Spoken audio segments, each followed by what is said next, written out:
मंगलम भगवान वीरो मंगलम गौतमो गणी मंगलम कुंद कुंदायो जैन धर्मोस्तु मंगलम सर्वमंगल मांगल्यम सर्वकल्याणकारकं प्रधानं सर्वधर्माणां जैनं जयतु शासनम्। मैं नमो तीर्थनायक को, नमो ओंकार वाणी को, नमो उन कुंद प्रभु को जिन्होंने ओंकार धारण की। अहो उपकार जिनवर का, कुंद का दिव्य वाणी का, जिन कुंद ध्वनि दाता उनका हान स्वामी का। चिदानंद एक रूपाए जिनाए परमात्मने, परमात्म प्रकाशाए नित्यं सिद्धात्मने नमः। आचार्य योगेंद्र देवकृत ये परमात्म प्रकाश नाम का ग्रंथ है और अभी हम पूज्य गुरुदेव श्री की द्वारा इसकी 143वीं गाथा का व्याख्यान कल भी चला और आज भी उस पर ही चर्चा चली। अपनी जो स्वाध्याय चलती थी तो वो 142 गाथा के थोड़ा सा एक अंश है, वो देख करके फिर अपन 143 की स्वाध्याय प्रारंभ करते हैं। 142 नंबर की गाथा में आचार्य परमात्मा फरमाते हैं कि निज स्वरूप ही उपादेय है, अतः उसे छोड़कर तू कहीं मत जा, उसका संसर्ग कभी मत छोड़ो। ये 142 का भाव है।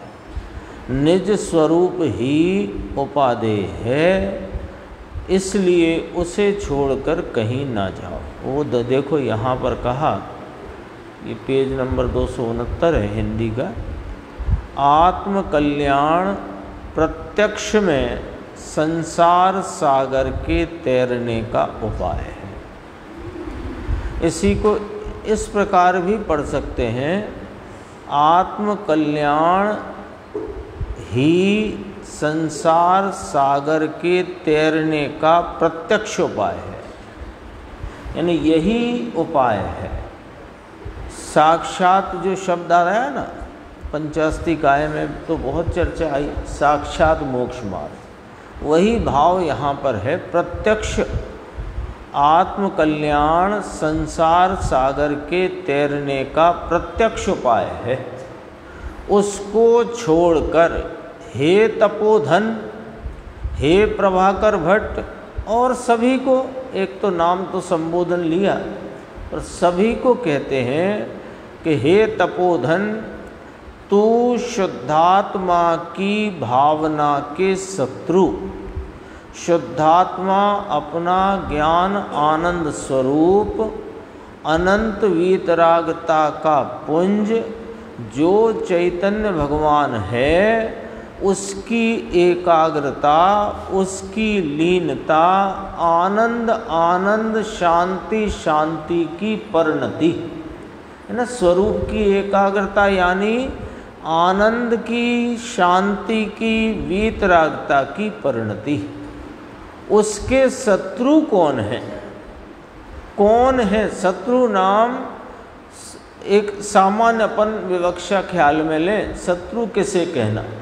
कि जो आपके प्रयोजन रूप कार्य में बाधा उपस्थित करे वो शत्रु। सीधी परिभाषा, सामान्य परिभाषा। आपके मान लो भोजन बनाने का प्रयोजन हो और उस भोजन बनाने के प्रयोजन में जो बाधा उत्पन्न करे सो शत्रु। आपका आराम करने का, नींद लेने का प्रयोजन हो और उसमें जो कोई बाधा करे सो शत्रु। सामान्य है ना ये बात।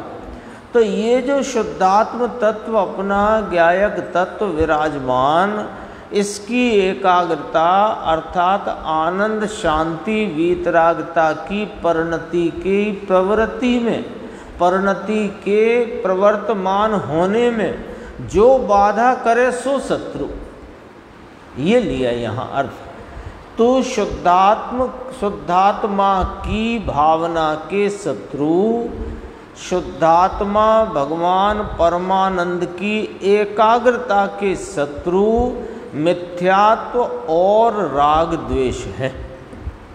ये जिनेन परमात्मा फरमाते हैं कि तू तो आनंद स्वरूप है, तू तो शांति वीतरागता का पुंज है, और तेरी परिणति में जो वीतरागता की उत्पत्ति, वीतरागता का परिणमन नहीं है, यानी शक्कर तो है पर मिठास का परिणमन नहीं है, ऐसी बात हुई ना। तो ये स्वयं आनंद स्वरूप है, लेकिन इसकी परिणति में अतीन्द्रिय आनंद शांति वीतरागता का परिणमन नहीं है। सो वो परिणमन में शत्रुता कौन है, वो शत्रु कौन है जिसके कारण वह परिणति में आनंद शांति नहीं है। तो कहा मिथ्यात्व और राग द्वेष। तो लो उनमें कभी गमन मत करो, है ना। मिथ्यात्व और राग द्वेष, मिथ्यात्व और राग द्वेष को समझ लेते हैं कि राग द्वेष जो आत्मा के स्वभाव से विपरीत, मलिन, दुख रूप, दुख के कारण रूप भाव हैं, ऐसे शुभ अशुभ राग द्वेष रूपी विकारी भाव, उनको कहा राग द्वेष। और उनमें जो लाभ बुद्धि, उनमें एकता की बुद्धि, इसका नाम मिथ्यात्व। ऐसे समझना, मिथ्यात्व और राग द्वेष। तो मिथ्यात्व किसे कहा कि राग द्वेष रूपी स्वभाव से विपरीत भावों में लाभ बुद्धि का होना, इनसे कुछ लाभ मिलता है, ऐसी बुद्धि का होना, इसका नाम मिथ्यात्व है। अब कहते हैं कि जब तक यह रागादि विकारी भावों में लाभ बुद्धि है, तब तक अतीन्द्रिय आनंद का अंश भी परिणमित नहीं होता। और जब मिथ्यात्व तो टल गया, वो भ्रांति तो टल गई, किंतु जब तक परिणति में राग द्वेष है, तब तक इस शुद्धात्मा के आनंद का की बड़वारी होकर पूर्णता की प्राप्ति नहीं होती। तो दोनों भाव लिए यहाँ। तो क्या करना कि उनमें कभी गमन मत करो, उनमें गमन ना करो, यानी मिथ्यात्व में अर्थात विपरीत मान्यता में। कैसा है विपरीत मान्यता का भाव कि राग से धर्म होगा और पुण्य से कल्याण होगा, ऐसी मान्यता में गमन न करो, ये कहा।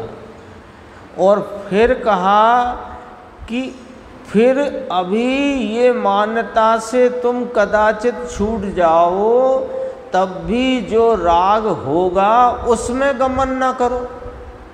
दो बातें, दो स्टेप हैं, है ना। अलग अलग स्टेप खड़े होते हैं, स्वतः ही होते हैं। पहले तो इसको राग देश में लाभ बुद्धि, इसका नाम मिथ्यात्व। राग देश से लाभ बुद्धि छूटकर मिथ्यात्व तो गया, पर राग अभी परिणति में शेष है, एकदम तो नहीं हो जाएगा। तो राग जो शेष है उसमें भी यदि तुम प्रवृत्ति करोगे तो वह भी शुद्धात्मा की भावना का शत्रु है। राग से धर्म होगा, पुण्य से कल्याण होगा, ऐसी मान्यता में गमन न करो। फिर राग होगा उसमें गमन न करो, क्योंकि ये शुद्धात्मा की भावना के अर्थात आनंद की, शांति की, वीतरागता की परिणति के और पूर्ण वीतरागता की प्राप्ति के शत्रु हैं।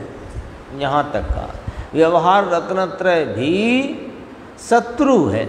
शुद्धात्मा की भावना का शत्रु है व्यवहार रत्नत्रय। लिखा कि नहीं लिखा? अभी अपन ने पढ़ा था कल परसों जब अपन स्वाध्याय करते थे, आया तो था। हाँ, ये है देखो, यहाँ कहते हैं कि शुद्धात्मा की भावना के शत्रु मिथ्यात्व और राग। तो व्यवहार रत्नत्रय राग भी आत्मा की भावना के शत्रु हैं, ऐसा कहा। अब ये बात समझ में आती कि नहीं आती? व्यवहार रत्नत्रय, अब मुनिराज की बात है ना, हे तपोधन, तो मुनिराज के संदर्भ से ही यदि अपन समझें इस बात को, तो मुनिराज की शुद्धात्मा की भावना क्या है? सातवें गुण स्थान में प्रवर्तने वाला, तीन कषाय चौकड़ी की अभाव रूपता में प्रचुर स्वय संवेदन रूप जो शुद्ध उपयोग है वो शुद्धात्मा की भावना है। और जो उनको पंच महाव्रत का, 5 समिति गुप्ती आदि का, 28 मूल गुण का जो राग आ खड़ा होता है उसे काय में रखना शत्रु है, शत्रु है। तो इससे क्या समझ में आती बात? गंभीर बात निकल के आती है। इसलिए वो विषय तो अपना हो गया था पर थोड़ी बात गंभीर है, तो उसको क्या गंभीरता निकल कर के आई इसमें कि जो मुनिराज जिन्होंने शुद्ध उपयोग की प्रतिज्ञा ली है, ऐसे शुद्ध उपयोग की प्रतिज्ञा के निर्वहन में अपने शुद्ध उपयोग रूपी शांति और वीतरागता के परिणमन में शत्रु कौन है उनका? कि वो छठवें गुण स्थान की भूमिका में उत्पन्न हो उठने वाले जो 5 महाव्रत, 28 मूल गुण आदि के राग हैं, वे मुनिराज के प्रतिज्ञा पालन के शत्रु हैं। ऐसे चलो, ख्याल में आई बात? अपने को ये लॉजिक से पकड़ में आती है कि नहीं बात? लॉजिक समझ में आया ना? इसका न्याय क्या है कि जो शुद्ध उपयोग की प्रतिज्ञा ली ना, मुनिराज ने काय की प्रतिज्ञा ली है? शुद्ध उपयोग की। और शुद्ध उपयोग की प्रतिज्ञा में वे तत्पर हैं और वे पुनः पुनः शुद्ध उपयोग की भावना में परिणमते हैं, लेकिन वह वहाँ से च्युत होकर के वह शुद्ध उपयोग से छूटकर अशुद्ध उपयोग में आ जाते हैं। तो कौन शत्रु खड़ा है जो उन्हें इस शुद्ध उपयोग की धारा से विचलित करता है? कि वे 5 महाव्रत के परिणाम, वे शत्रु हैं, शुद्धात्मा की भावना के शत्रु हैं। तो इसमें से क्या बात समझना है? बात ये समझना है कि हम जिसे मित्र मानते हैं वे दरअसल में शत्रु हैं। तो शास्त्रों में तो उन्हें मित्रवत ही कहा गया। कैसे कहा गया? कि स्वरूप की आराधना रूपी निश्चय मोक्ष मार्ग का जो प्रवर्तन है मुनिराजों को, साधक जीवों को, उनको जो व्यवहार रत्नत्रय के परिणाम, महाव्रत के परिणाम, देशव्रत के परिणाम, वे परिणाम व्यवहार मोक्ष मार्ग कहे गए। और व्यवहार मोक्ष मार्ग को मोक्ष का परंपरा कारण कहा गया,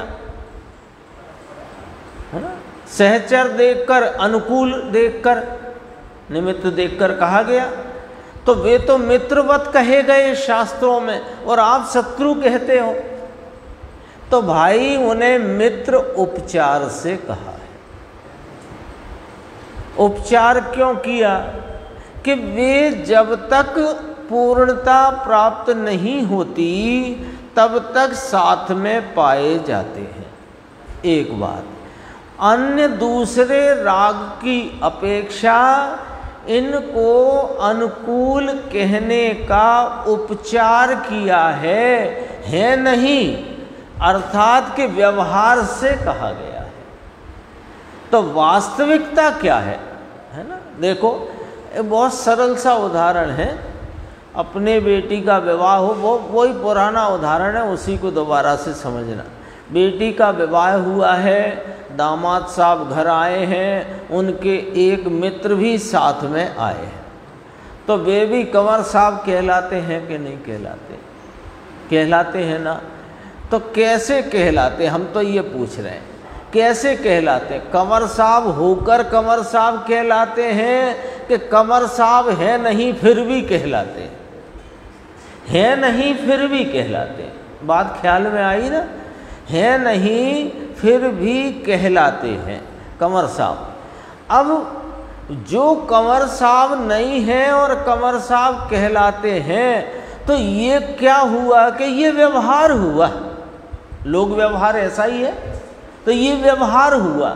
अच्छा, तो फिर वो जब अपन अंदर के कमरे में गए और मेहमान आए हुए बाहर के कमरे में बैठे हैं और अपने मित्र ने अंदर आके पूछा कि वो कंवर साहब को तो मैं पहचान गया, और जिनसे आप कंवर साहब कह रहे थे वे असलियत में क्या है वो तो कह दो। तो अंदर के कमरे में कहा, अरे वे अपने कंवर साहब नहीं है भैया, न उनके परिवार के हैं, वे तो मित्र हैं। असलियत, तो असलियत भी तो जानना जरूरी है। जो व्यवहार रत्नत्रय का राग उपचार से, व्यवहार से परंपरा मोक्ष का कारण कहा गया है, उसकी असलियत भी तो जानो। तो असलियत ये है कि वे शुद्धात्मा की भावना के शत्रु हैं। ये विषय आया, थोड़ी सी चर्चा और देखकर, 3-4 पंक्ति हैं, अपन 143 पर आते हैं। देखो, जो कोई, पेज नंबर 270, जो कोई अज्ञानी विषय कषाय के वश होकर शिव संगम नाम निज भाव में लीन नहीं रहते। बोलो अंकुर भाई, हम विषय कषाय में क्या क्या आएगा ना? अभी तो 2 दिन पहले भी चली थी चर्चा। निर्देश भाई आप बताओ, सब विषय हो गए ना? विषय का जब भी नाम आए तो अपने ख्याल में रखना, द्रव्येंद्री, भावेंद्री और इंद्री के विषयभूत जितने पदार्थ हैं जगत के, वे सब विषय में जाते हैं। क्यों कि 2 ही विषय हैं इस उपयोग रूपी कार्य में, जो इसका प्रवर्तन है जानने देखने का, उसके 2 ही विषय हैं, स्वय विषय और पर विषय। दो ही हिस्से होते हैं, और हिस्सा ही नहीं होता है, स्वय विषय और पर विषय।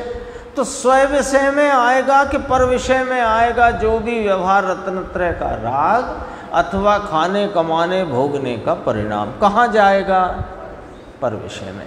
तो वो विषय कषाय के बस होकर निज भाव में जो लीन नहीं रहते, अज्ञानी लिया यहाँ पर ध्यान रखना, जो कोई अज्ञानी विषय कषाय के वश होकर निज भाव में लीन नहीं रहते, यानी कहाँ रहते हैं कि बाहर का जो राग है उसमें लीन होकर, उस निज भाव में लीन न रहकर उनको व्याकुलता रूप दुख भव वन में सहता देखो।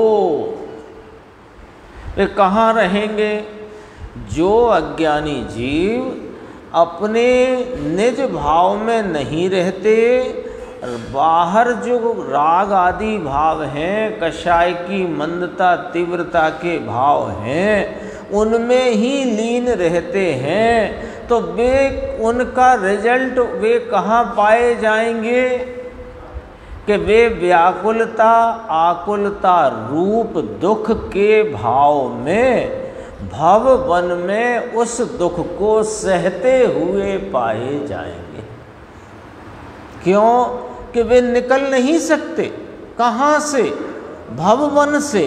और भव वन में रहे और दुख न सहे, ऐसी विपरीतता हो नहीं सकती। यहाँ तक अपनी चर्चा आई। देखो, समय सार नाटक में कहा पंडित बनारसी दास जी, है ना, कब हुए हैं? लगभग अब से 350-400 वर्ष पहले, पांडे राजमल जी के बाद।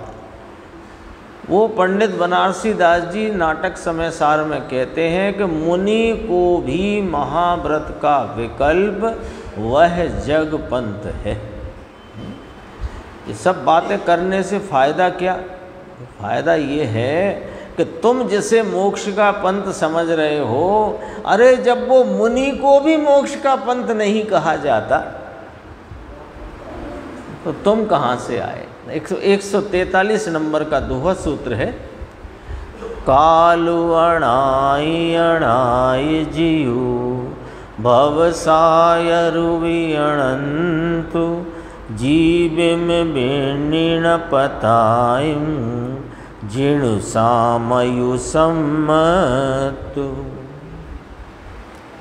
काल अनादि जीव अनादि और अनादि भवसागर, किंतु जीव को मिले न अब तक जिनवर देव और सम्यक।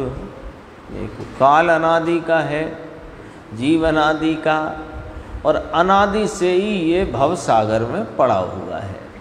लेकिन इसको अब तक दो चीज़ें नहीं मिली, एक तो जिनराज नहीं मिले और एक सम्यक्त की प्राप्ति नहीं हुई। देखो, दो कहने में आए, दरअसल एक है वो, है ना। जिसे जिनराज मिल जाए उसे सम्यक्त मिल जाता है, और जिसे सम्यक्त मिला हो उसे जिनराज मिल जाते हैं। कहने में दो हैं। अभी देखते हैं अपन, देखो ये उत्थानी का है, आगे सम्यक दर्शन को, सम्यक्त प्राप्ति को, स्वरूप की प्राप्ति को, अतीन्द्रिय आनंद की जागृति पूर्वक अपने में आपरूपता के भाव को दुर्लभ दिखलाते हैं। काल भी अनादि है, जीव भी अनादि है, और संसार समुद्र भी अनादि अनंत है। देखो, भव सागरोडिप अनंतः। अब अनंत क्यों कहा इसको, है ना, जरा समझना ये बात। संसार समुद्र भी अनादि अनंत है। काल अनादि से चला आया, इसे अनंत क्यों नहीं लिया? अभी सुनना जरा, बात बहुत गंभीर है। काल अनादि से है कि नहीं, उसे अनंत क्यों नहीं लिया? कि अनादि से चलता काल, अभी तो वर्तमान में बात करते हैं ना, तो अभी यहाँ तक की बात करते हैं, तो काल अनादि है और जीव भी अनादि है। तो जीव कब से है? अनादि से, ठीक है, क्योंकि अभी वर्तमान की बात करते हैं, तो यहाँ रुक कर के बात करते हैं। कहाँ रुक कर के? इस वर्तमान समय में रुक कर बात करते हैं। तो काल अब तक जो गिना जाएगा अनादि से है, जीव अनादि से है। अब संसार समुद्र को अनादि अनंत गिना, ये समझना जरा। तो संसार भी वर्तमान तक अनादि है कि हाँ, बात तो ठीक है, लेकिन यदि तूने अपने इस चैतन्य तत्व को, दो अपेक्षा आएंगी इसमें। पहली अपेक्षा, यदि तूने इस चैतन्य परमात्मा को अब भी न पहचाना तो वह भी अनंत ही जानो, ऐसे एक तो ये अपेक्षा। और जिसने पहचाना उसके लिए ये संसार अनादि शांत है। जिसने अपने भव के अभाव रूप वाले, भव और भव के भाव से रहित इस चैतन्य परमात्मा को पहचाना है, उसका संसार तो उस जीव की अपेक्षा, उसका संसार तो अनादि शांत जानो, खत्म हो जाएगा संसार। अब एक दूसरी अपेक्षा कि भले कितने ही जीव मोक्ष चले जाएं, कितने ही जीवों का अनादि संसार शांत भाव को प्राप्त हो जाए, तो भी यह संसार तो अनादि अनंत ही रहने वाला है। क्यों? क्योंकि 7 तत्व अनादि अनंत रहते हैं, जीव और अजीव, है ना। जीव कौन? कि जितने जगत के चेतन पदार्थ हैं, मुक्त भी और संसारी भी, सब जीव हैं। और जीव से अतिरिक्त यानी चेतनता से रहित जितने जगत के पदार्थ हैं, उत्पाद व ध्रुव युक्तम सत वाले, वे सब अजीव हैं, चेतनता से रहित, वे अजीव हैं। हो गए 2 तत्व। तो अब तीसरे तत्व आश्रव, तीसरा चौथा आश्रव बंध। आश्रव बंध नाम संसार, सो ये भी अनादि अनंत है। ऐसा कभी नहीं हो सकता कि 7 तत्व चलते चलते 5 रह जाएं, ऐसा। तो संसार भी अनादि अनंत है।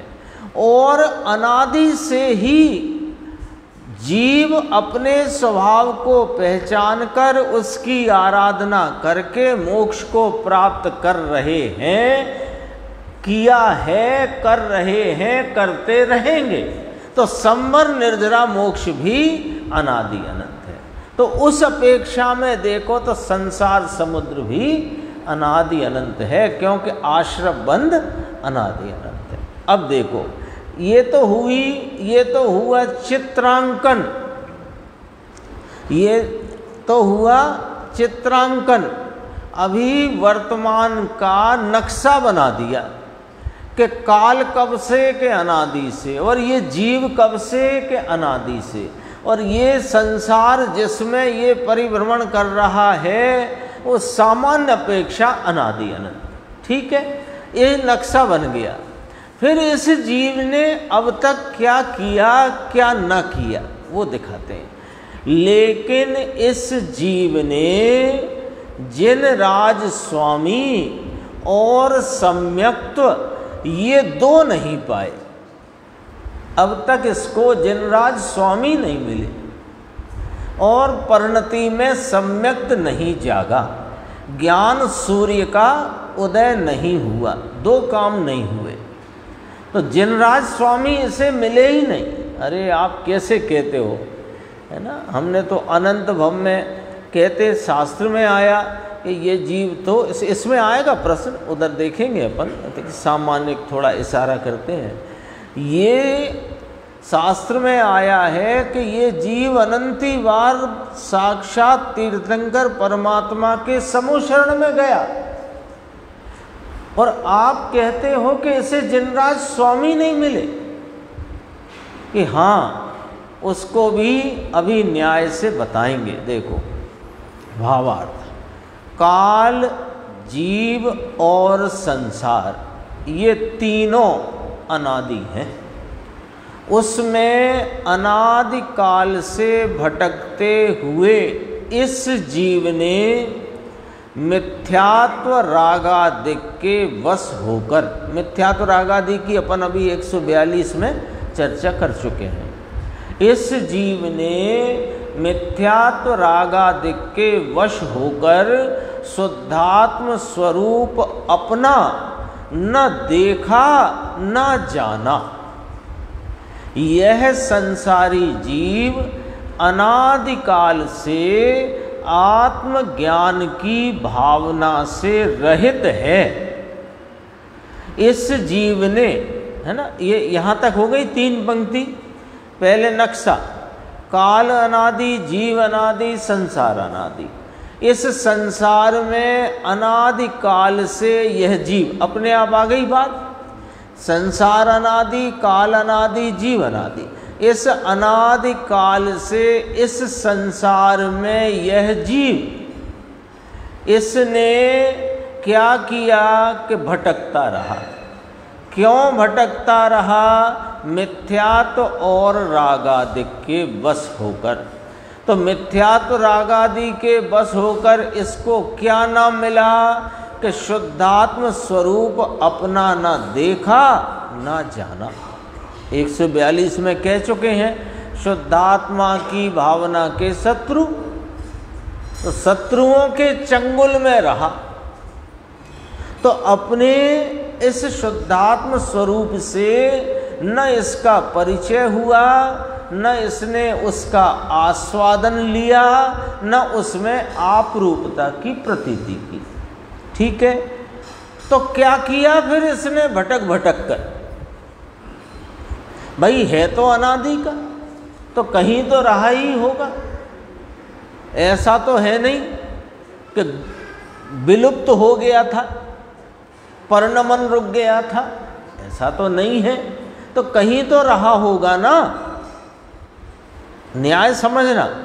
ये बात तो आचार्य देव ने, जिनेंद्र परमात्मा ने कही कि अनादि काल से इस अनादि संसार में इस अनादि के जीव ने मिथ्यात्व राग आदि के वश होकर अपने शुद्धात्म स्वरूप को देखा नहीं, जाना नहीं, अनुभव किया नहीं, उसकी प्रतीति नहीं की। ये तो नहीं किया, फिर किया क्या? कि सुनो, इस जीव ने स्वर्ग, नरक, राज्य आदि सब पाए। अभी गुरुदेव का देखेंगे अपन, कितना इसको ने नरक गया, कितना स्वर्ग गया, सब वर्णन है इसमें, है ना। इस जीव ने स्वर्ग पाया, नरक पाया और मनुष्य आदि गतियों में राज्य आदि पाए, परंतु ये दो वस्तुएं न मिली। एक तो सम्यक दर्शन न पाया और दूसरे श्री जिनराज स्वामी न पाए।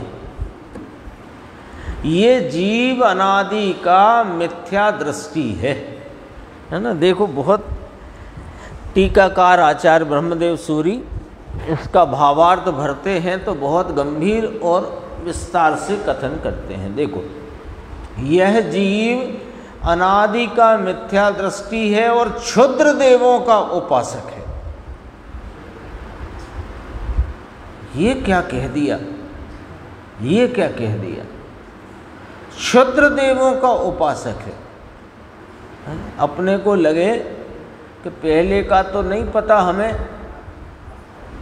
लेकिन अभी इस भव में तो हमने वीतरागी जिनेंद्र परमात्मा, उनका उपदेश और उनके मार्ग पर चलने वाले गुरुओं के अलावा हमने किसी की भक्ति का परिणाम भी अंदर नहीं लाए, तो आप हमें क्षुद्र देवों का उपासक कैसे कह सकते हो?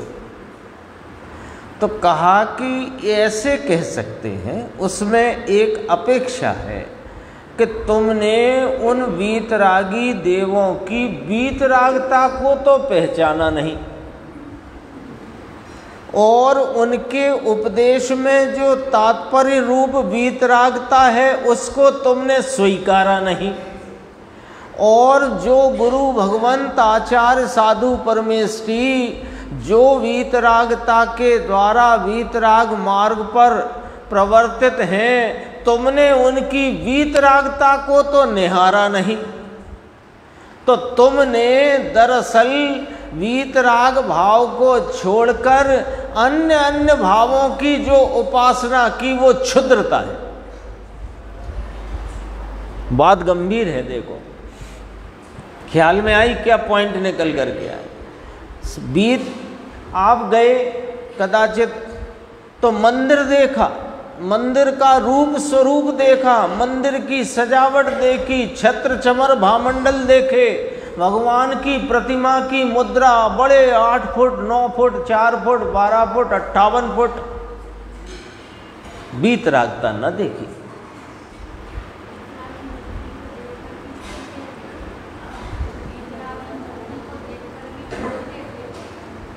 वीतरागी मूर्ति को देखो, क्षुद्र देव का उपासक का अर्थ ये है कि तुमने उनके उत्कृष्ट जो भाव है उसको न देखा, और बाहर का जो वैभव है उस वैभव में तुम उस चकाचौंध में ही तुम मोहित हो गए और उसको ही तुमने वीतरागता का यानी भगवान का स्वरूप मान लिया। हाँ, क्या किया? अपन जाते हैं ना, कोई तीर्थ स्थान को जाते हैं तो वहाँ क्या देखते हैं? तीर्थ स्थान, है ना। अभी व्यवस्थाएं देखते हैं, वो तो बहुत बाहर की बात है, उसकी तो बात ही नहीं करना हमें। यहाँ तो क्या बात करना है कि वहाँ जाकर वो समोशरणी होता है ना मंदिर भी, तो उसका सुंदरता, उसका ये सब में देखता रहा और वीतरागता नहीं देखी। वो आपको कैसे मालूम कि हमने नहीं देखी वीतरागता? कि वीतरागता देखे और अपनी वीतरागता न दिखे, ऐसा अन्याय नहीं है इस वीतरागी प्रतिमा।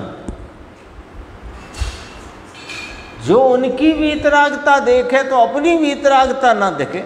दर्पण के सामने जाए और चेहरे पे लगा हुआ तिलक नहीं दिखता हो, तो ऐसा कैसा दर्पण देखा तुमने? दर्पण के समक्ष गए तिलक लगाकर कोई भी, तो वो दिखा ही नहीं हमको। दर्पण की फ्रेम दिखी, सोने की थी, अंदर से ही उजाला आ रहा था, और जो तुम देखने गए थे वो दिखा नहीं।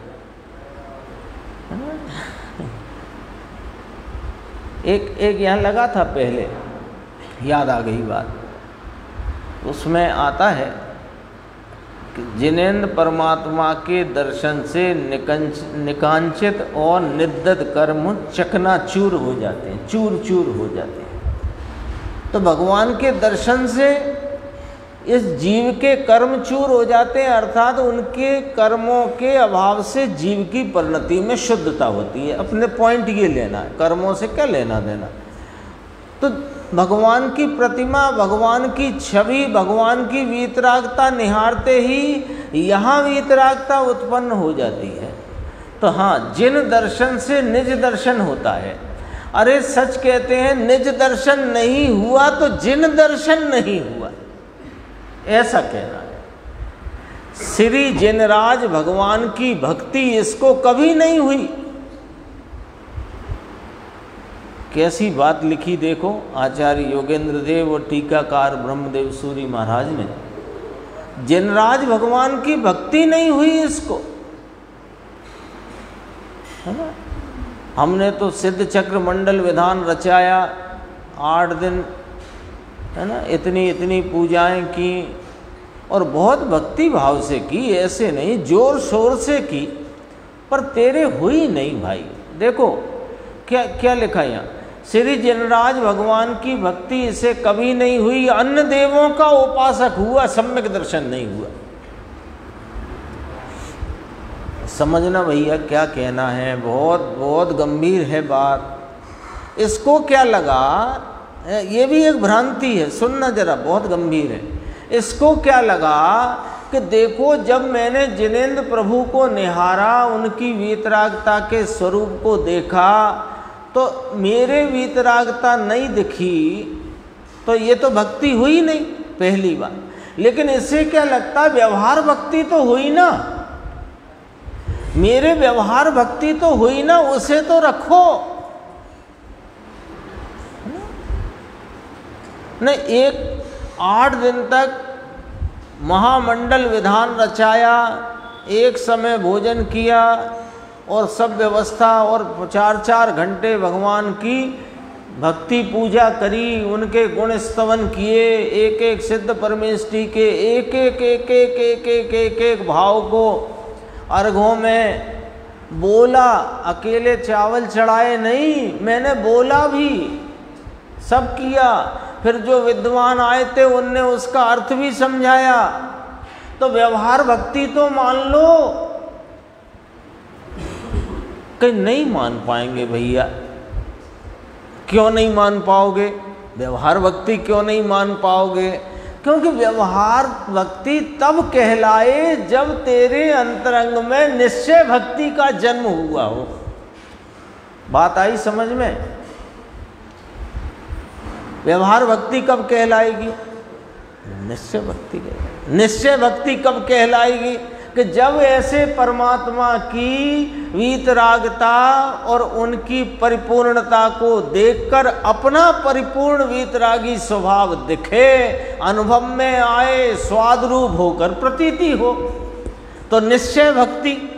और निश्चय भक्ति हो उसे व्यवहार भक्ति होती, नहीं तो वो क्या होता है, आभास होता है, भक्ति नहीं, भक्ति का आभास। अन्य देवों का उपासक हुआ, ये शब्द देखो, क्षुद्र देव कहा था, अब अन्य देव कहा, थोड़ा अर्थ आगे को ले गए। क्या कहना है, अन्य देवों का उपासक हुआ। ये वीतरागी परमात्मा हैं जिनके अनंत चतुष्टय परिणति में प्रवर्तमान हैं, अनंत ज्ञान, अनंत दर्शन, अनंत सुख, अनंत वीर्य स्वरूपता से वे प्रकट हैं, उनकी परिणति वैसा ही मेरा स्वरूप है। यदि तू के तेरे को ये बात का विश्वास नहीं आया, इसकी हमें यदि प्रतीति नहीं आई, तो हमने न इस देव को देखा न उस देव को देखा, तो फिर क्या देखे आए कि अन्य देव की उपासना करे आए। सीधी सीधी बात है। यदि यहाँ मेरे हाथ में सोना है और सोना है ऐसा मेरे हाथ में, सोना देखकर आपको स्वर्णत्व का यदि एहसास न हुआ, तो फिर तुमने तो पीतल तामा समझ लिया ना इसे। यहां तो मेरी मुट्ठी में 10 लाख रुपए का सोना था और तुमने उसके स्वर्णत्व का अंतरंग में जानना न हुआ, उसका महसूस नहीं हुआ, तो तुमने क्या समझ लिया, पीतल तामा समझ लिया। तो 10 लाख के माल को तुमने अन्य माल समझ लिया, अन्य देवों का उपासक हुआ। कोई, अब यहां प्रश्न आ गया, देखो साफ साफ बात हो गई सब। अब कहते हैं यहां कोई प्रश्न करे कि अनादि का मिथ्या दृष्टि होने से सम्यक्त नहीं उत्पन्न हुआ, ये तो ठीक है साहब, परंतु जिनराज स्वामी नहीं पाए ऐसा नहीं हो सकता, क्योंकि शास्त्र में आया भव भव जिण पूज्यई बंधु, ऐसा शास्त्र का वचन है। अर्थात भव भव में इस जीव ने जिनवर भगवान को पूजा और गुरुवरों की वंदना की है, परंतु तुम कहते हो इस जीव ने भव वन में भ्रमते हुए कभी जिनराज स्वामी को नहीं पाया। उसका समाधान सुनो। जो भाव भक्ति इसके कभी नहीं हुई, भाव भक्ति इसको कभी नहीं हुई। भाव भक्ति तो सम्यक दृष्टि को ही होती है। ये 900,000 वर्ष पहले की ब्रह्मदेव सूर्य की टीका है, मन मर्जी की बात नहीं चलती है भैया, है ना, और सब लिखा है इसमें।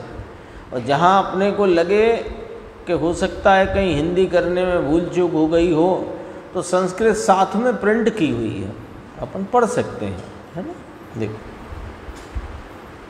भाव भक्ति इसको कभी ना हुई। भाव भक्ति तो सम्यक दृष्टि के ही होती है, और बाह्य लौकिक भक्ति हुई। अब देखो बात क्या आई, समझना जरा। तो इसको एक बीच में एक शब्द ख्याल में आ सकता है, आया होगा आप लोगों को, भाव भक्ति नहीं हुई, द्रव्य भक्ति तो हुई कि नहीं। तो फिर कौन सी हुई कि लौकिक भक्ति हुई। ये सब मिलान करना, वो क्षुद्र देवों का उपासक हुआ, अन्य देवों का उपासक हुआ। अब जरा देखना, ये बहुत बहुत सुंदर गाथा है।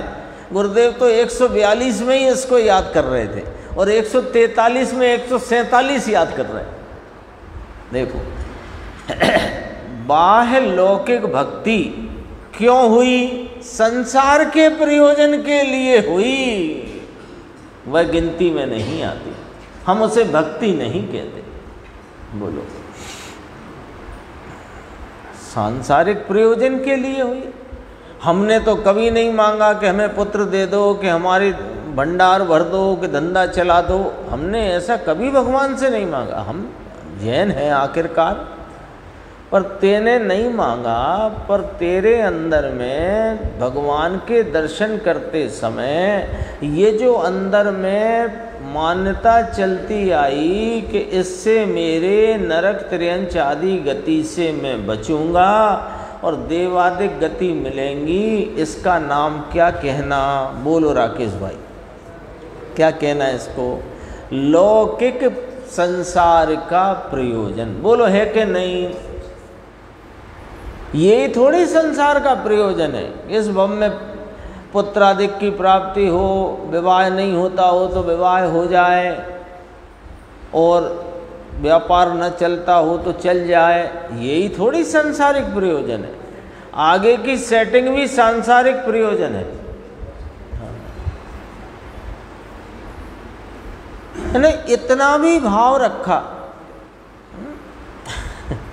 जो एक वो आती पूजा में, एक बार सम्यक शिखर के संबंध में आती है ना, एक बार बंदे जो कोई ताह नरक पशु गति नहीं हुई, सांसारिक प्रयोजन है। देख लो, आप ही निकालो अर्थ, मैं तो नहीं निकाल रहा हूँ, आप ही निकाल लो अर्थ। अपने आप निकल आया अर्थ, निकल आया कि नहीं निकल? संसार के प्रयोजन के लिए हुई वह गिनती में नहीं, ऊपर की सब बातें निस्सार हैं, थोती हैं। अब देखो, भाव ही कारण होते हैं, सो भाव भक्ति मिथ्या दृष्टि के नहीं होती।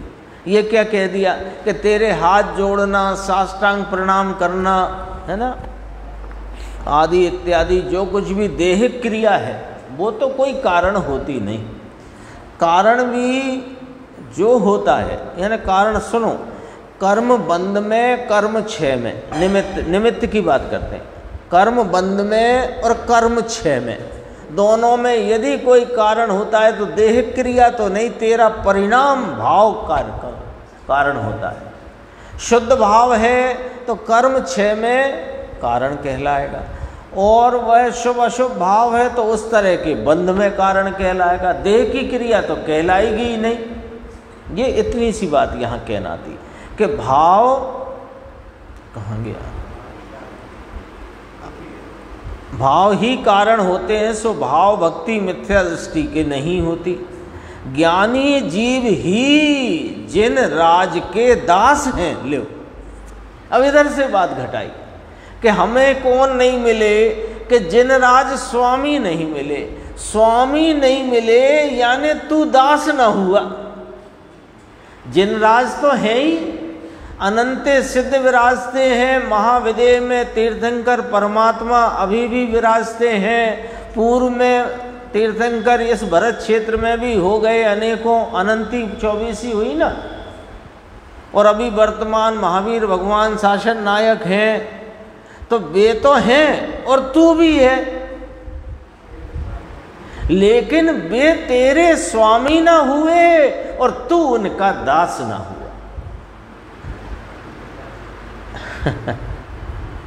ज्ञानी जीव ही जिन राज के दास है। दास किसे कहना है? एक सामान्य व्याख्या कि जो स्वामी का आदेश उपदेश माने। स्वामी कहे कि जाओ तो जाए, आओ तो आए, ऐसा ही तो होता है। अब जिन्हें परमात्मा कहते हैं कि तू अपने निज द्रव्य ही उपादेय है, इसी का संसर्ग कर, बाहर में मत गमन कर। ये बाहर में से छूटता नहीं, अंदर में आता नहीं, तो ये कैसा दास?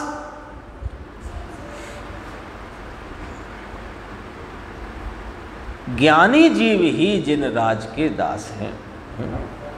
गुरुदेव नहीं कहते थे, बहुत अपन याद करते हैं, हम तो मुनि राजों के दासानुदास हैं, कहते थे दासानुदास, मुनि राजों के दासानुदास। जो मुनिराज हैं उनके दास, ज्ञानी धर्मात्मा सम्यक दृष्टि, और हम उनके भी दास।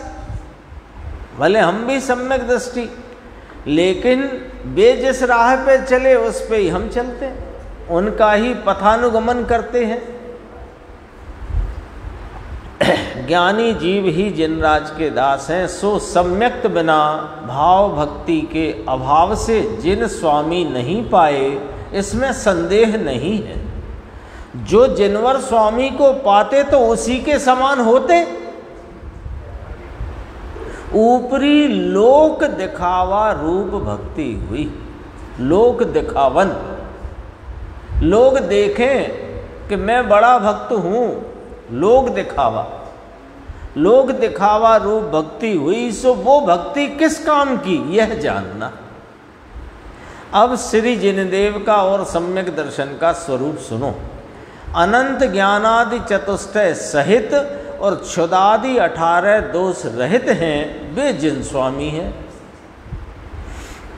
वे ही परम आराधने योग्य हैं तथा शुद्धात्म ज्ञान स्वरूप निश्चय सम्यक्त्व, वीतराग सम्यक्त्व अथवा वीतराग सर्वज्ञ देव के, दो बातें कहीं, शुद्धात्म ज्ञान स्वरूप निश्चय सम्यक्त्व, वीतराग सम्यक्त्व, ये होता है उसके।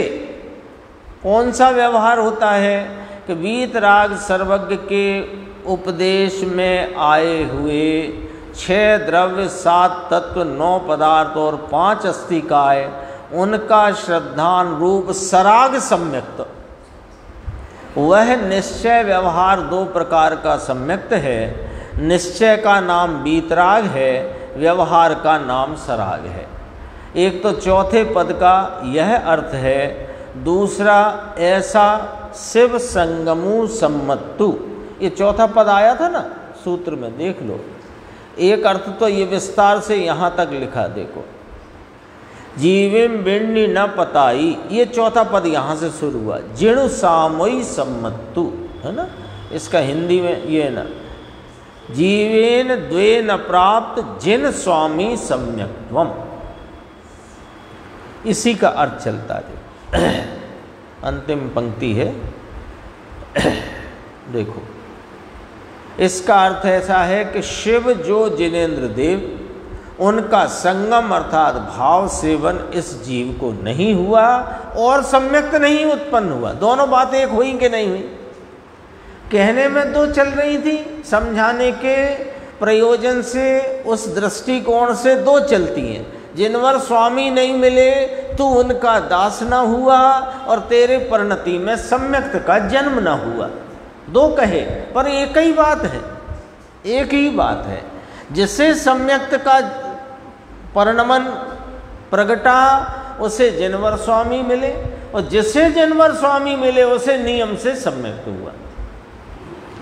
सम्यक्त होए, भाव सेवन इस जीव को नहीं हुआ और सम्यक्त नहीं उत्पन्न हुआ। सम्यक्त होए तो परमात्मा का भी परिचय होए होए और होए। आता है ना वो गुरुदेव का ही जो सुबह सुबह मांगलिक वहाँ चलता है सोनगढ़ में, सुना होगा, हूँ, है ना, कि मैं प्रभु आप परमात्मा हो।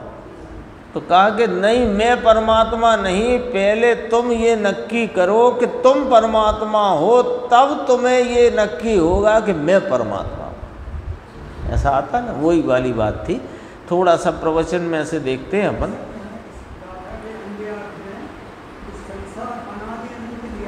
हाँ, तो अपन ने दो बातें ली ना कि सामान्य अपेक्षा, आश्रम बंध तत्व का कभी नाश नहीं होता, तो सामान्य अपेक्षा संसार अनादि अनंत लेना, सामान्य अपेक्षा। और जो जीव, अभी इसमें आएगी, जो जीव भव्य हैं उनकी अपेक्षा अनादि शांत लेना, और जो अभव्य हैं उनकी अपेक्षा अनादि अनंत लेना। सम्यक दृष्टि की कहाँ चली? यहाँ तो ये चली कि इसने सम्यक नहीं पाया, यहाँ तो मिथ्या दृष्टि की चली। पर सम्यक दृष्टि हो तो पाए, जिनवर स्वामी को भी पाए, सम्यक्त को भी पाए, ऐसा आया ना। तो यहाँ जो अपन ने देखा था, प्रारंभ में ही बात की थी, काल अनादि है, जीव अनादि, संसार अनादि। यहाँ तो भावार्थ में तो तीनों को अनादि लिया, और वहाँ अनादि अनंत लिया। अनंत लिया तो उसका अर्थ ये है कि सामान्य अपेक्षा अनादि अनंत। सामान्य यानी ऐसा नहीं हो सकता कि धीरे धीरे सब चले जाएं और यहाँ कोई संसार में रहे ही नहीं, ऐसा नहीं। हाँ, मतलब सामान्य अपेक्षा, सामान्य अपेक्षा कि आश्रम बंद भी रहेगा, सम्मर निर्जरा मोक्ष भी रहा है, रहेगा, और जीव अजीब भी अनादि से था, है और रहेगा अनंत का, ऐसा ही है। एक हाँ देखो ना अपन, ये देखो, काल अनादि अनादि जीव भव सागरो डपि अनंत, वही है। और फिर यहाँ जो भावार्थ है कालु इत्यादि, कालु इत्यादि कह करके कालु अणाई गत कालो अनादि अणाई जी जो वड्डप्य पनाद, ये जोडप्य अनादि, ये तीन अनादि लिए ना, काल जीव संसार तीनों अनादि। सामान्य संसार कभी खत्म नहीं होने वाला, लेकिन भव्य जीव का संसार खत्म होता है, अभव्य का नहीं होता। वो अभी हाल इसमें से देखते हैं अपन प्रवचन में से। देखो, शुद्धात्म स्वरूप अपना न देखा, चार गति में अनंत भव हुए, जल्दी पढ़ते हैं। सेठाई अरबोपति भी अनंत बार हुआ, नरक के भव अनंत की। अब जरा यहाँ से हिसाब समझ लेना, नरक के भव अनंत किए, उससे असंख्य गुणे अनंत स्वर्ग के किए। बोलो, नरक ज्यादा गया कि स्वर्ग? आगम कहता है मनुष्य भव अनंत हुए, उससे असंख्य गुणे अनंत नारकी के हुए, नारकी अनंत बार हुआ मनुष्य की अपेक्षा। एक बार मनुष्य असंख्य बार नरक, ऐसे ऐसे लगाओ, एक बार मनुष्य असंख्य बार नरक, अनंत बार, अनंत बार। तो आप असंख्य कह रहे कि अनंत कह रहे? एक बार मनुष्य, उससे असंख्य गुना नरक, और अनंत बार मनुष्य तो असंख्य अनंत बार नरक। जीव आज का थोड़ी है, 100, 200, 1000, 2000, 10,000, करोड़, 2 करोड़ वर्ष का नहीं, अनादि का है। और देखो, एक बार नरक और असंख्य बार स्वर्ग। बात समझ में आई कि नहीं आई? तो स्वर्ग कौन से भाव से जाते हैं अंकुर? पाप करके, शुभ भाव से। तो इस जीव का पुराना इतिहास निकालें तो इसकी परिणति में शुभ भाव ज्यादा हुए, लेकिन जिनराज स्वामी न मिले। आई बात समझ में आई कि नहीं? टीटू भाई साहब, एक मनुष्य मिश्र परिणाम से मनुष्य, उससे असंख्य बार नरक, एक नरक, उससे असंख्य बार स्वर्ग। तो अब टोटल मिला के निकालो, शुभ भाव ज्यादा हुए कि अशुभ भाव ज्यादा हुए? पूर्व के इतिहास में शुभ भाव हुए। तो शुभ भाव हुए, लेकिन जिनराज स्वामी नहीं मिले और शुद्ध सम्यक्त न मिला। हाँ, बात सर। तो शुभ भाव से मिलता तो अब तक मिल जाता, ये अर्थ निकलता है। परंतु ये आत्मा, शुद्धात्मा, भगवान आत्मा कौन है, इसने देखा नहीं। अनंत अनंत काल में संयोगी चीज का ज्ञान किया, राग जाना, राग को जाना, एक समय की पर्याय को जाना, परंतु आत्मा नहीं जाना। आत्मा शुद्ध चैतन्य घन अतीन्द्रिय आनंद का पिंड प्रभु, उसका ज्ञान न किया। नीचे की पंक्ति देखना, स्वभाव से विमुख होकर, पर्याय और राग के अधीन होकर अनंत बार 84 के अवतार में भटका है। ये आ गया, देखो, ये जीव अनादि का मिथ्या दृष्टि है, क्षुद्र देवों का उपासक है, नीचे हल्के देव का सेवक है। गुरुदेव ने सीधा लिया, अभ्यंतर भूतड़ा देव देवला वीतराग सेवा, ये भी करे ही है इसने, और कर ही रहा है, आगे पीछे घूम फिर के कहीं ना कहीं से। श्री जिनराज भगवान की भक्ति इसके कभी नहीं हुई, इसमें से सिद्धांत निकालेंगे। देखो, श्री जिनराज भगवान सर्वज्ञ परमात्मा त्रिलोकनाथ महाविदेह में तो सदा निरंतर विराजते हैं, महाविदेह में वर्तमान विराजते हैं। सीमंदर स्वामी तीर्थंकर देव, करोड़ पूर्व का आयुष्य, ये एक पूर्व होता है 70,56,000 करोड़ वर्ष का।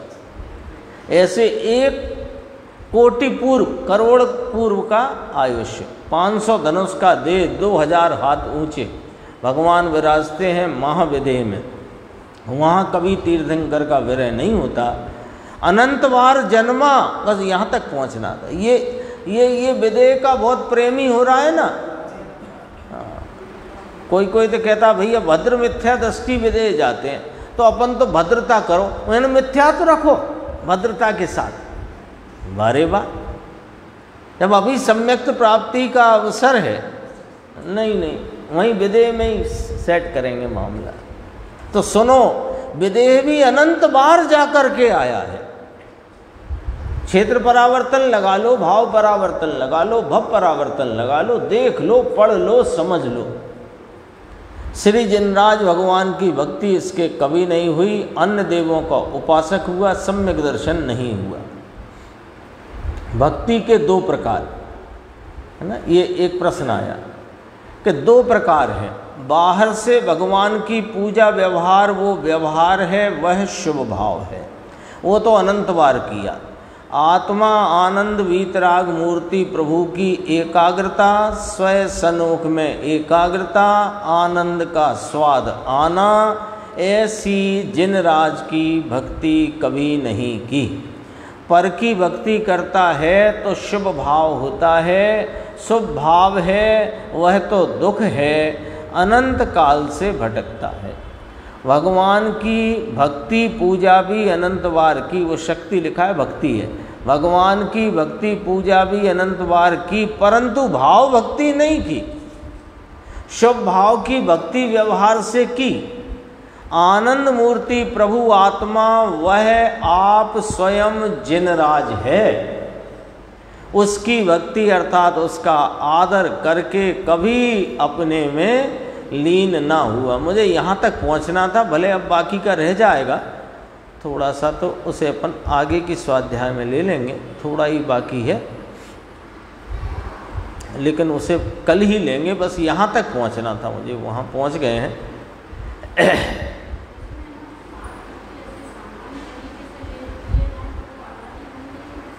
हाँ वही तो कहा।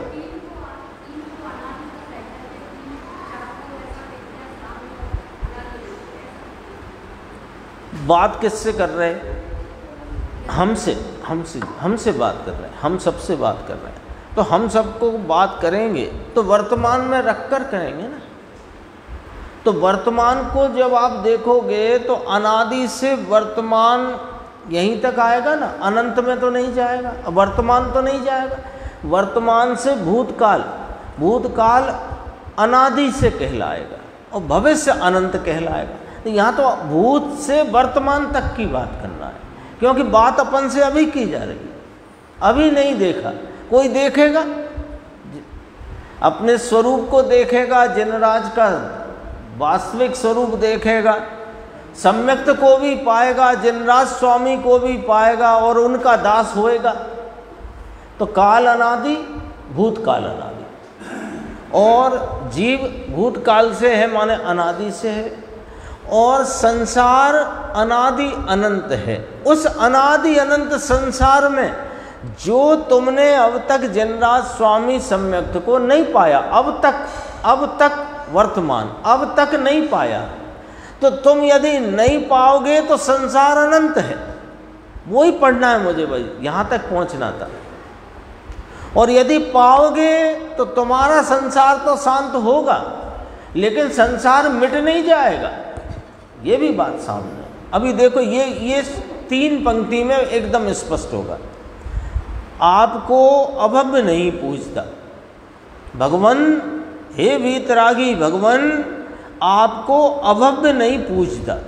तो अभव्य शब्द का क्या अर्थ लेना कि राग का रसिक प्राणी आपको नहीं पूज सकता।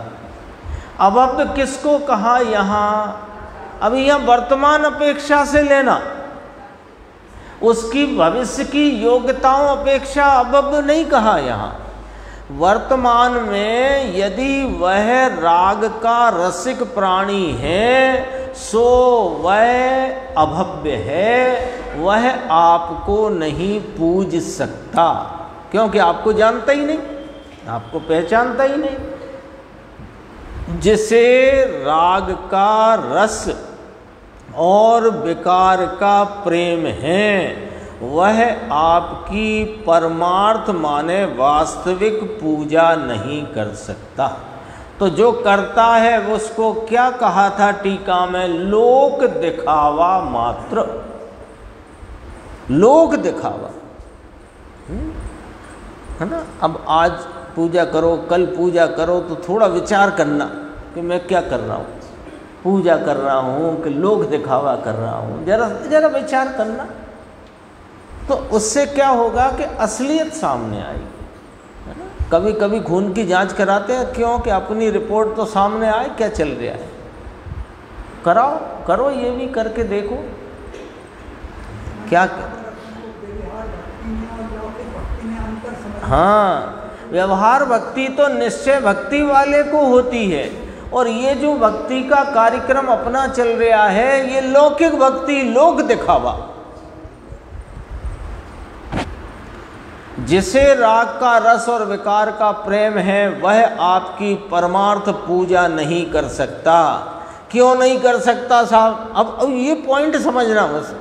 क्यों नहीं कर सकता वो परमार्थ पूजा? क्योंकि वो राग की पूजा करता है। बोलो, समझ में आई बात?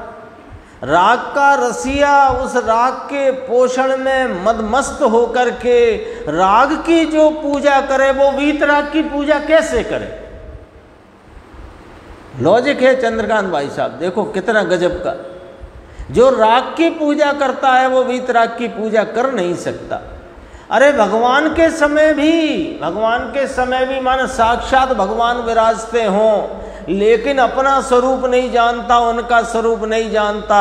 एक राग का, मंद राग का वेदन करता हुआ उसमें मदमस्त हो रहा है, वो भगवान वीतराग प्रभु के सामने भी राग की पूजा कर रहा है। ये वाली बात है। शेष चर्चा आगे की स्वाध्याय।